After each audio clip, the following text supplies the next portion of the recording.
All right, today we're tackling what looks like the final piece of the Golden Path strategy, Step 13, focused and continuous learning. But here's the big twist, and we need to get this right from the start. Step 13 isn't the end, not even close. Okay, let's just do a quick thought experiment. I want you to imagine you're standing in a room and it is completely, utterly pitch black. You cannot see your hand in front of your face. You know it's filled with heavy furniture, sharp corners, all kinds of obstacles. Then, a voice cuts through the darkness and tells you to sprint, to run as fast as you possibly can to the other side. What happens? Well, you either freeze up, right? Or you inch forward, absolutely terrified. Or you just bolt and you crash, hard. Well, that dark room, that's the economy. That's the markets. And the person running blind, that is how most people handle their financial lives. Today, we're talking about how to turn on the lights. This entire strategy comes from Tamir Kaham. He's the creator of the YouTube channel, The Golden Path to Financial Independence, and the architect of this whole 3-stage 13-step system.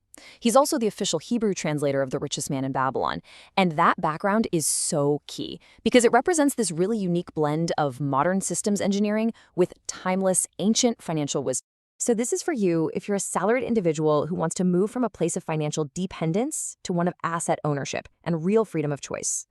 It's for those of you who are starting to realize that when you lose money, it's not usually bad luck. It's the totally predictable result of trying to run through that dark room with the lights off.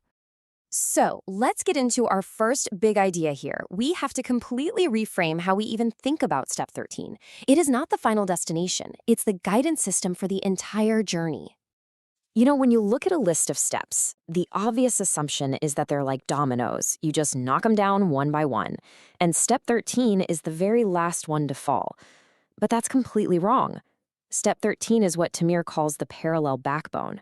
It runs alongside every single other step, right from day one. And I love this analogy. Think of it like this. Steps 1 through 12 are the bricks you're using to build your financial house. Step 13, that's the mortar. You don't wait until all the bricks are stacked up to try and add the mortar, do you? The whole thing would just collapse. No, you apply it with every single brick you lay. And this just drives the point home. If we go back to our rocket analogy, Step 13 is the guidance system. A rocket has massive engines. That's your income. But without a guidance computer making constant, tiny corrections for things like market shifts, inflation, and new tax laws, that rocket is going to drift off course and crash. A static plan, one that doesn't adapt, is a failed plan. Okay, so this brings up a really critical question a lot of people have. If this is so complex, why can't I just hire an expert to do all the learning for me? And the answer to that really gets to the very core of what it means to become an asset owner. You know, the source material brings up King Solomon, who said that while both wisdom and wealth can shield you from life's storms, it's knowledge that gives life to its owner. In a financial storm, money is a temporary shield. But money without the wisdom to manage it will eventually get worn away by that storm. We've all heard the lottery winner stories. Knowledge is the survival tool that lets you rebuild.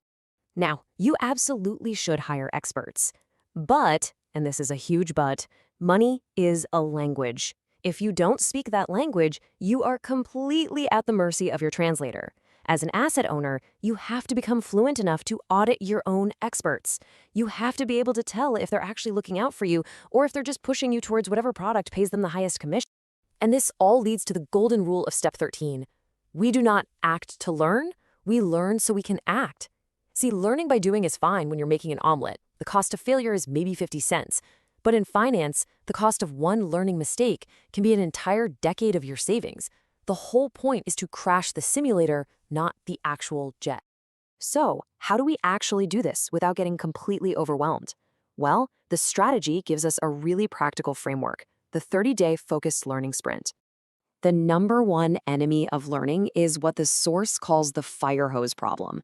There's just an overwhelming flood of information out there, crypto, real estate, stocks, taxes, and it just leads to paralysis.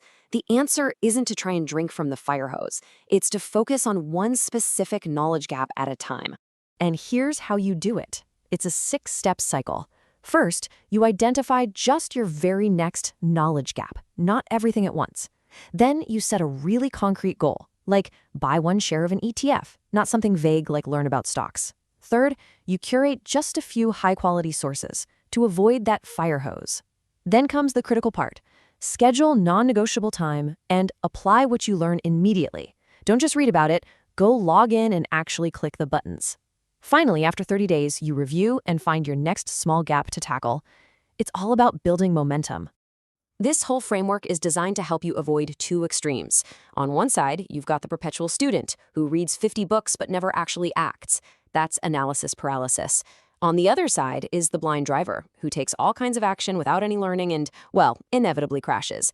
The goal is that perfect balance. Learn just enough to act, then review, and then learn some more.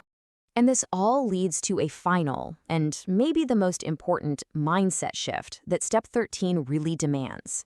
It's about adopting an entirely new identity. Ultimately, you have to realize that becoming an asset owner isn't just a hobby, it is a second profession. This is the big identity shift from employee to asset owner. Think about it, you wouldn't want a doctor operating on you if they stopped their medical education years ago, would you? Or a pilot flying your plane without ongoing training. So why would you ever think you can build and protect your family's wealth without that same level of continuous financial education? Now, before we summarize, it is critical that we state this very clearly. This content is strictly for educational purposes. It is not personalized financial advice, and there are no guarantees of any results. Your success depends on your own execution, and you are responsible for consulting with your own qualified professionals, like accountants and lawyers. So, to bring it all home, what are the biggest takeaways from today? First, remember Step 13 isn't the finish line. It's the parallel backbone that supports your whole financial journey. Second, your continuous learning is the guidance system for your financial rocket, and it's what keeps it from going off course. Third, internalize that golden rule. We learn so we can act and avoid those really expensive mistakes. And finally, you have to embrace that identity shift. This is your second profession, and it demands that same level of commitment. To explore all 13 steps of this strategy, you can find the complete series of explainers just by searching for Deep Dive Golden Path. And please, visit the source YouTube channel, The Golden Path to Financial Independence. Outro music begins to fade in.